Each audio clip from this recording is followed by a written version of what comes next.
বাংলাদেশ জাতীয়তাবাদী দলের সম্মানিত মহাসচিব সারা বাংলাদেশে তিনি ইতিমধ্যে সাংবাদিক ভাইরা, আমার পুলিশ ভাইরা, আসসালামু আলাইকুম। একটা কথা বলতে চাই, এই আওয়ামী লীগ যখনই ক্ষমতায় আসে তখনই দেশের সকল প্রকার নিত্য প্রয়োজনীয় দ্রব্য সামগ্রীর মূল্য বৃদ্ধি পায়। একদলীয় শাসন ব্যবস্থা জেলা শাখার সিনিয়র যুগ্ম আহ্বায়ক কাজী বাবলু, উনি জেলে আছে, তার নিঃশর্ত মুক্তির দাবি করছে। জাতীয়তাবাদী যুবদল নাটোর জেলা শাখার ভারপ্রাপ্ত সাধারণ সম্পাদক আনিসুর রহমান আনিস, আমরা আজকের এই সমাবেশ থেকে আনিসুর রহমান আনিসের নিঃশর্ত মুক্তির দাবি করছি। অনেকগ্রাম উপজেলা যুবদলের সাধারণ সম্পাদক মোস্তাহিদুল হক বকুল সহ আরো অনেকে গ্রেপ্তার আছেন। এখন সমাবেশ থেকে বীর উপাধি দিয়ে আগামী দিনে যে কোনো আন্দোলন সংগ্রামে রাজপথে থাকার আহ্বান জানিয়ে আমি আমার কথা শেষ করছি। প্রিয় বিপ্লবীরা, প্রিয় সহযোদ্ধা ভাইরা, যে সঙ্গে জনগণ আছে, 95% জনগণ আমাদের সঙ্গে আছে, তাদেরকে যা প্রমাণ করেছে। শুধু আমাদের সামান্য ধৈর্যের প্রয়োজন, ধৈর্যশীলকে আল্লাহ তাআলা পছন্দ করে। আমরা বলছি ওই রিকশাওয়ালার জন্য, ওই মুখের শ্রমিকের জন্য, ওই কৃষকের জন্য, এদেশের সাধারণ মানুষের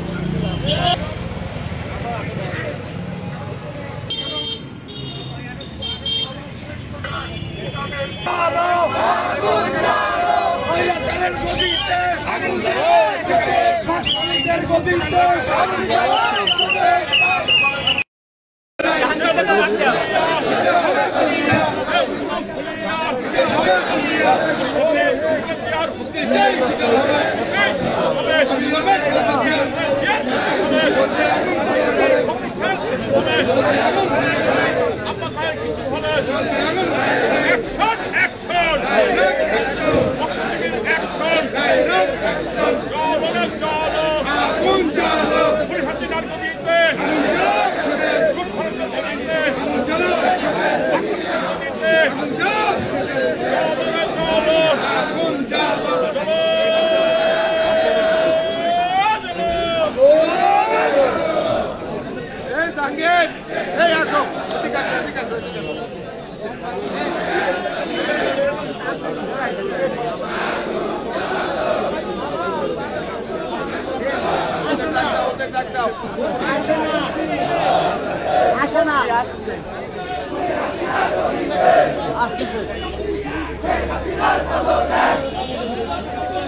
action! Direct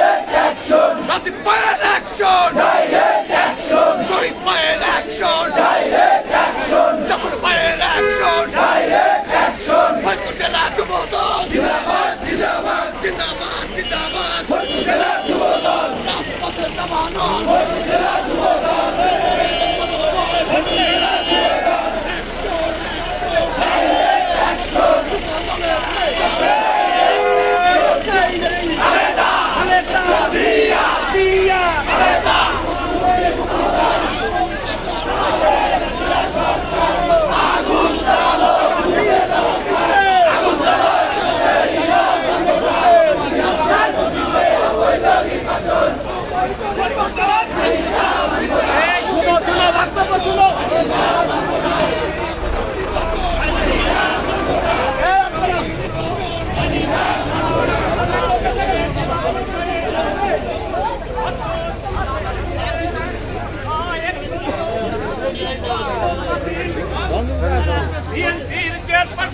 দেশনেত্রী বেগম খালেদা জিয়ার শর্তহীন মুক্তি, নিত্য প্রয়োজনীয় দ্রব্যমূল্যের লাগামহীন ঊর্ধ্বগতি এবং বিএনপির মহাসচিব বিএনপির চেয়ারপারসন বেগম খালেদা জিয়া, সম্মানিত মহাসচিব মির্জা ফখরুল ইসলাম আলমগীর সহ জাতীয় নেতৃবৃন্দ, বিএনপির তৃণমূল গ্রেপ্তারকৃত নেতৃবৃন্দের মুক্তির দাবিতে আজকের এই কালো পতাকা মিছিল ফরিদপুর জেলা বিএনপির সিনিয়র যুগ্ম আহ্বায়ক, জেলা বিএনপির ভারপ্রাপ্ত সদস্য সচিব জনাব আফজাল হোসেন খান পলাশ, উপস্থিত রয়েছেন ফরিদপুর জেলা বিএনপির যুগ্ম আহ্বায়ক জনাব খন্দকার ফজলুল হক টুলু, দেলার হোসেন দিলা,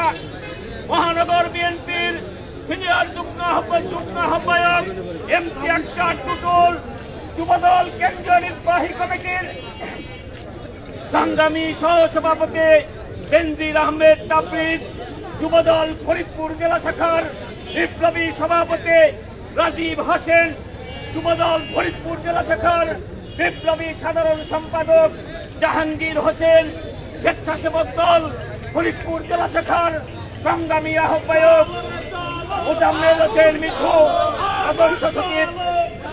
সদস্য সচিব শাহরিয়ার হোসেন শিথিল, মহানগর যুবদলের স্বেচ্ছাসেবক দলের সদস্য সচিব মাহমুদুর রহমান সবুজ, ছাত্র দলের বিপ্লবী সাধারণ সম্পাদক তানজিমুল হাসান কায়েস, মৎস্যজীবী দলের আহ্বায়ক সদস্য সচিব, কৃষক দলের নেতৃবৃন্দ নেই, জাসাসের নেতৃবৃন্দ, ছাত্র দলের নেতৃবৃন্দ, জাতি দল, মৎস্যজীবী দল, শ্রমিক দলের নেতৃবৃন্দ, সকলকেই ফরিদপুর জেলা বিএনপির পক্ষ থেকে আন্তরিক অভিনন্দন জানাই। অবিলম্বে খালেদা জিয়ার মুক্তি দিতে হবে।